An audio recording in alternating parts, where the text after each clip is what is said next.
Good morning, Flagler County, and welcome to Veterans on Point, a WNZF radio show developed in mind for our county's beloved and respected veterans population and anyone else listening via internet or podcast. I'm your host, David Lyden, the Flagler County Veterans Services Officer, and I'm, of course, here with my friend and colleague at the office, Eric Flores. Good morning, Eric. Good morning, Dave, and good morning to all our listeners out there, and I hope that, as I always say, that everybody's doing great health-wise and enjoying the great weather, the 80s that we have, low 80s, 70s, and stuff like that. Enjoy it while you can because you know it's going to get hot pretty soon. Now, the weather's glorious. Oh, yes, it is. If you're lucky enough to live in Flagler County, you're lucky enough. Indeed. And if you are a viewer of the podcast, you can see that we have a guest in the studio today. Yeah. That is former Flagler County Commissioner George Hans, United States Army veteran. We'll be talking about his Army service here in latter part of the program. But good morning, George. Good morning, sir. Well, good morning. I'm very honored to be here today amongst distinguished veterans because you guys have done a tremendous job for Flagler County as service officers. But beyond that, you're many, many years in the United States Air Force, and you were The Navy. The Navy. I happen to be Army. I wasn't seaworthy. I think if I ended up in the Navy, I'd have had to bring floaties with me or something. But it's an honor to be here. I thank you. Thank you, sir. And it is an honor to have you here too. Yes, sir. All right, so Eric and I are your Flagler County Veteran Services officers. We're at 1769 East Moody Boulevard in Bunnell. We're in room 108. That's the Government Services Building, and we're there to help veterans and their families, particularly spouses, surviving spouses, with assistance with VA benefits, much more. Our phone number is 386-313-4014. Please give us a call if you need some help. Appointments work best, and we're there to help you. So please make sure that you have that phone number on your speed dial, and share it with your neighbors, friends, family. And reach out. All right. So, this week's Star Spangled Banner at the conclusion of the show. This one is by a little lady named Marlana Van Hoos, born on June 25th, 1995. She's an American contemporary Christian singer from Kentucky, born blind due to a condition called cytomegalovirus, and she was also diagnosed with mild cerebral palsy. She defied early prognosis to live past 1 year, and she gained singing fame by singing the national anthem at major sporting events, including the NBA Finals, NASCAR races, and others, and performed at the 2016 Republican National Convention and the 2017 inaugural prayer service. She's a 3-time Heritage Award recipient. Her powerful voice and faith-driven performances from her 4-foot 3-inch frame inspire audiences nationwide. So stick around to the end of the program for that. She must have some lungs. She's very good. Yes, she is. So let's say, okay, if you want to nominate somebody to be a Veteran of the Week, whether that's a friend, colleague, neighbor, husband, wife, please reach out to Brent Warrenoff at the Palm Coast Observer, and that'll be at brent@observerlocalnews.com. And I don't want to fail to mention that Massage by Natalie, they are a sponsor of the program, and they're at 4871 Palm Coast Parkway Northwest, Suite 1, phone number 386-227-7499, especially if you have some achy, breaky bones. I know I do have them lately. So, guys, come on, let's go and sponsor that. I mean, there's plenty of people coming in our office with achy, breaky bones. So. Oh, yeah. They come with cane. They're working with cane. Come on. All right. So, yeah, Massage by Natalie. So if you're a listener or a viewer of the program, you know that we like to talk about history on the program. And for the last 9 weeks, and this will be the 10th week, we've been talking about our presidents, U.S. presidents. So this is the 10th week, and it's the 10th U.S. president, and that is John Tyler. So the 10th president and commander-in-chief. Here's a little bio and or some information you didn't know about him. So President Tyler is often overshadowed by flashier figures, but his life and presidency brim with quirks and little-known facts that paint a vivid portrait of a complex man. Born in 1790 to a wealthy Virginia plantation family, Tyler grew up steeped in privilege, yet his political path was marked by stubborn independence, earning him both allies and enemies. He assumed the presidency in 1841 after William Henry Harrison's death, becoming the first president to ascend due to a president's passing, a move that sparked a constitutional crisis over whether he was truly president or merely an acting one. Tyler, with a characteristic resolve, insisted on the full title, setting a precedent still followed today. Tyler's presidency was a turbulent one, largely because he was a man without a party. Elected as a Whig, he clashed with the party's agenda, vetoing key bills like those for National Bank. His Whig allies, furious, expelled him from the party, leaving him a political orphan. This earned him the nickname His Accidency, a jab at his unexpected rise. Yet Tyler wasn't just a contrarian, he had a vision. He pushed for the annexation of Texas, a bold move that laid groundwork for westward expansion, though it fueled tensions over slavery's spread. Lesser known is Tyler's personal life, which was dramatic as his politics. He fathered 15 children across 2 marriages, more than any other president. His first wife, Letitia, died during his term, and he remarried Julia Gardner, a glamorous New Yorker 30 years his junior, in a secret White House ceremony. Julia, dubbed the lovely lady presidentress, brought flair to the administration, hosting lavish parties that contrasted with Tyler's reserved demeanor. Remarkably, 2 of Tyler's grandchildren were alive into the 21st century, a testament to his later-in-life fatherhood.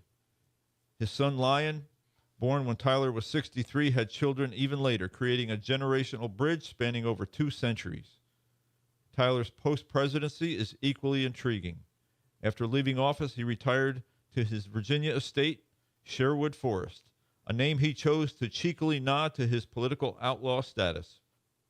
When the Civil War loomed, Tyler, a staunch defender of states' rights, sided with the Confederacy, even winning a seat in its Congress before dying in 1862. This made him the only former president to align with the rebellion, a fact that tarnished his legacy. Tyler's story is one of defiance, contradiction, and unexpected first.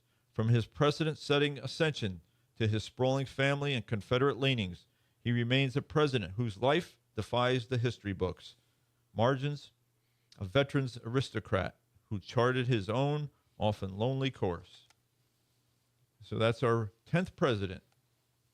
And one of the quotes of the week, even though President Tyler was not known for many famous quotes, but here's one. It's very American, I think. I can never consent to being dictated to. And that is about as American as you can get, because Americans are pretty independent. All right, so moving along, Armed Forces Week. We've got to remind you, Armed Forces Week, and I know George Hans knows this, 12th through the 17th of May, and Armed Forces Day is the 17th of May, and of course Memorial Day is on May 26th, and we will have a Memorial Day ceremony out in front of the Government Services Building.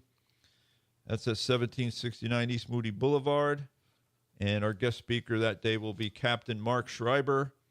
He was a United States Navy chaplain, retired from the Navy. He is currently the Disabled American Veterans Chapter 86 chaplain, and he's still, I think he still pastors some at one of the local churches. So please come out for that, and we will be recognizing and acknowledging our fallen local veterans during that time period. And of course, Vince Cautero will be there. Oh, yes. Rounding out the ceremony with God Bless the USA. So we hope that you will make it. Again, that's May 26th. It'll be 10 o'clock in front of the Government Services Building. Put that day in your calendar, please. And one more thing before we get to talk to George, and that is drivers. The DAV, Chapter 86, is seeking volunteer drivers to take veterans from their homes to their VA appointments, whether that's a a VA clinic or hospital, or one of your compensation and pension examination for a claim, or a community care network appointment where the VA has referred you out into the local community for one of their appointments. So give them a call at 386-439-2122 to find out how you can volunteer. You can speak to Mark Gaskill. He is the transportation coordinator, and you don't have to use your own vehicle. The DAV has VA vehicles for that purpose. You do need to be insurable. You do need to have a physical done by the VA, a brief physical.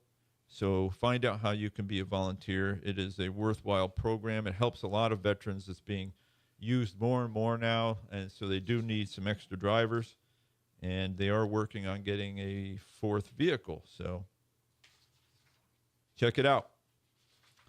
All right. Back to former Commissioner George Hans, United States Army veteran. George, how you doing? Well, I am doing fine. I really enjoyed your talk about the former president. I know you like history. Yeah, I love history, and that was quite interesting that he was so independent and his own man, so to speak. But that was interesting. And a generator of kids. And his second marriage to a lady 30 years younger got an eyebrow raise out of me. But I'm very honored to be a veteran in the U.S. Army. When I went in was 2 days after President Kennedy was assassinated. He was assassinated on the 22nd of November, 1963. And for those of you out there that are doing the math, yes, I'm a little bit older. But so you spend the Thanksgiving in boot camp? No, actually, they let us stay home and start basic training January 4th. So we got to stay home for Christmas. Oh. And my cousin and I joined, and of course, he wasn't too happy because during training, he would look at me quite often and say, another mess you got me into. But actually, I was 17 years old. I already had completed my high school requirements, and my father had a sign for me. Went in, and I'm not a large person. And what happened was basic training, I was kind of breezed through. I didn't have a problem at all with that.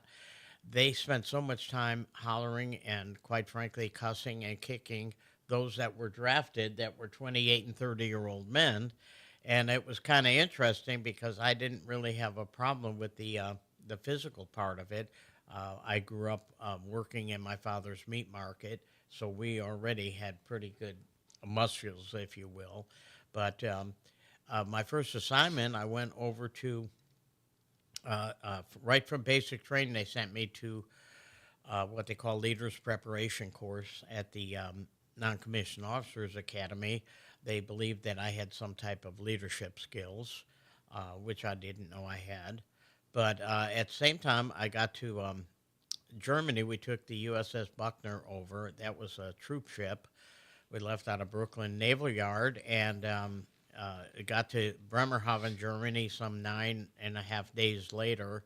And it was quite interesting. We got there, and first assignment was, full duty assignment was the 4th Armored Division. I worked in S2, which is intelligence portion of our battalion. And we started off doing covert operations along the East German and Czechoslovakian border, which was quite interesting. We did surveillance, and we had situations where we were, quite frankly, the eyes and ears of the intelligence unit. We would get stuff at a low level. And the Cold War was well underway at that point. The Cold War was well underway. And going back just briefly, just prior to going into the military, Russia was threatening to invade. They were going to threat of nuclear war. The country was in turmoil, especially after President Kennedy was assassinated. And they were selling fallout shelters, and people were very, very much together and patriotic back then. Even the colleges, they taught nothing but patriotism. Everyone was proud to be an American, although times have changed quite a bit. My opinion is they should have never stopped the draft. because they eliminated a lot of patriotic people coming up.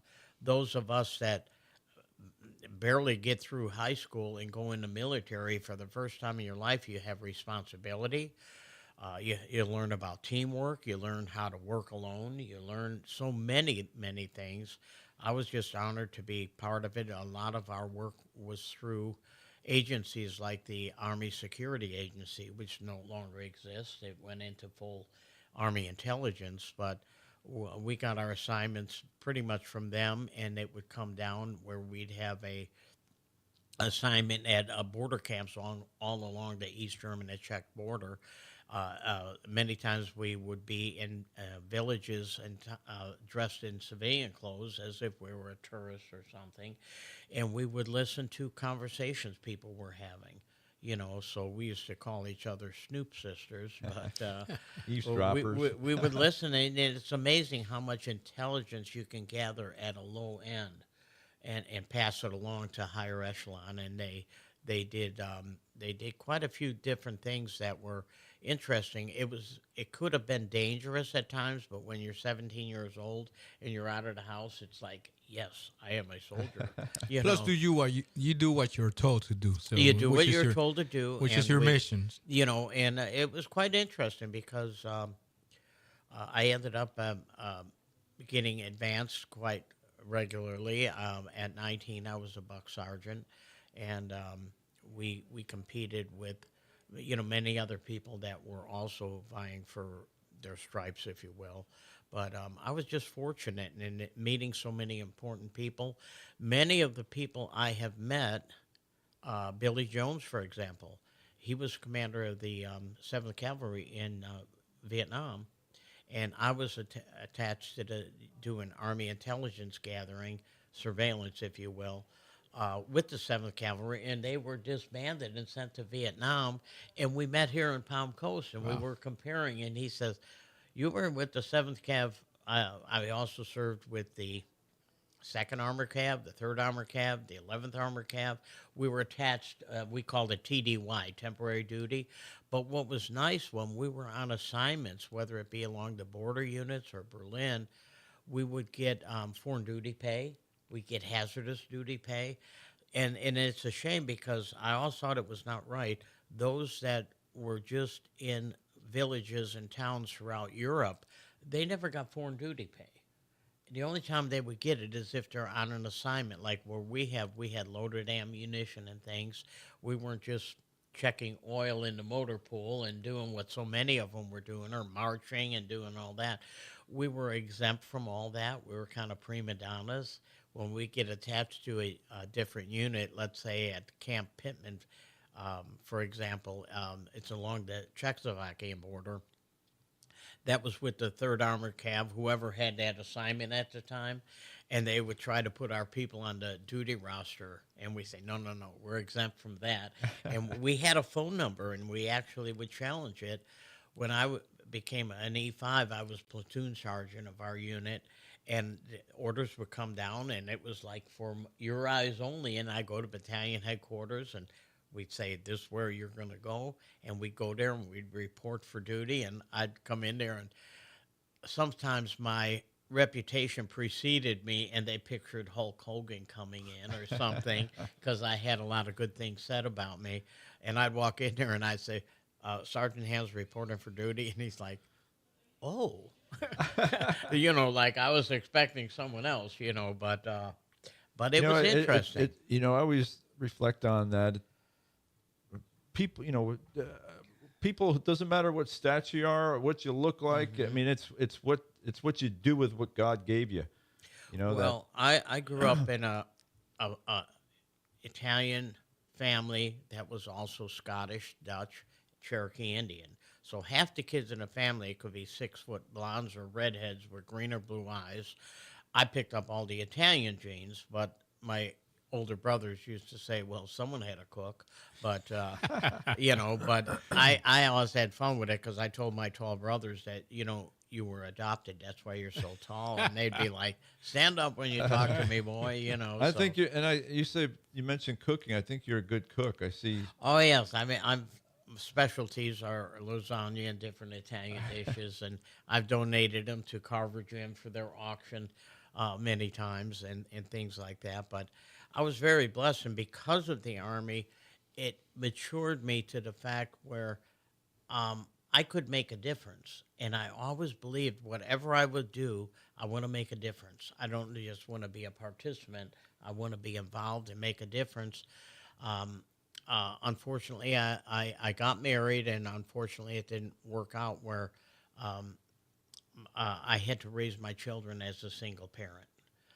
My wife died in childbirth when my son was born. However, we had a situation where highlight for me was raising my children as a single dad, losing my mother when I was only 12. I took that role very serious, and I really didn't date hardly at all. I just concentrated on raising the children, taking them to church every Sunday, doing what was right. And Papa to this day is my favorite thing. Now I have grandchildren. And they all call me and check on me, and it's like I have fun with it because I volunteer a lot in Flagler County. We came here in 1989. My children were still in school. They went through school and went on at University of Florida. However, now they're married, and I have a 28-year-old granddaughter who just got married, and she chose to get married on my birthday, October 5th. Great. And I was so flattered with that. It was great. Another thing, I do a tremendous amount of volunteering with the clubs and organizations. In 1990, the county commission recognized it and asked that I serve on the Palm Coast Service District Advisory Board, which was a 2-year stint. And I served my apprenticeship learning about government. Not like today, people get in and it takes a whole year to get acquainted with Robert's Rules of Order. Many of them, If they ever figure it out. well, yeah, but I mean, for some, it's pardon the expression, but it's like an eagle trip. You know, for me, it was just another opportunity to serve, and I ended up being a county commissioner from 1992 to 2016. I was honored. They named a bridge after me and 2 artificial reefs. The first reef the county commission named Big George's Reef for obvious reasons, and the second one is the George Hans Reef. But we now have 14 reefs, and we're recognized for that. I was very instrumental in doing the putting in the hockey rink at the high school and the youth center. Those were my projects, and I'm very proud of something we talk about, our memorial services.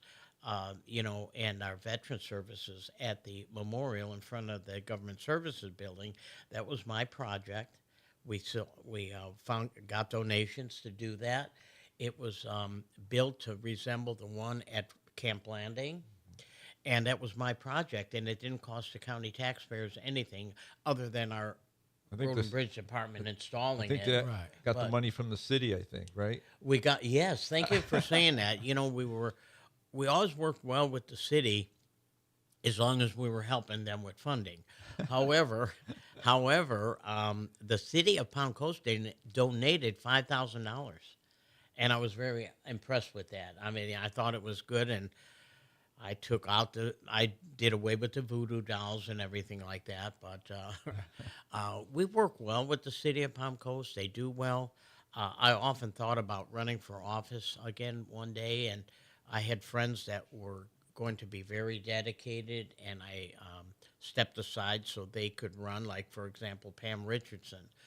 She's sitting in my seat now that I sat in for 24 years.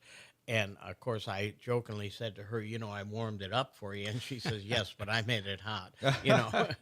But I don't know. I might have to open the door again one day to run for a city office. I have so much energy, and as David knows, I keep busy. I volunteer for the radio station. I do all the tribute bands. We have Songwriters Festival coming up tonight all the way through Sunday. I'm going to participate in that. And you're always out there with your camera taking all kinds of I love taking pictures. Fun In pictures. Fact, I took a picture of David. Yeah, you can't escape his No, I enjoy that. You know, pictures are memories, and I always believe that one lives in the hope of becoming a memory. You know, I always try to do positive things.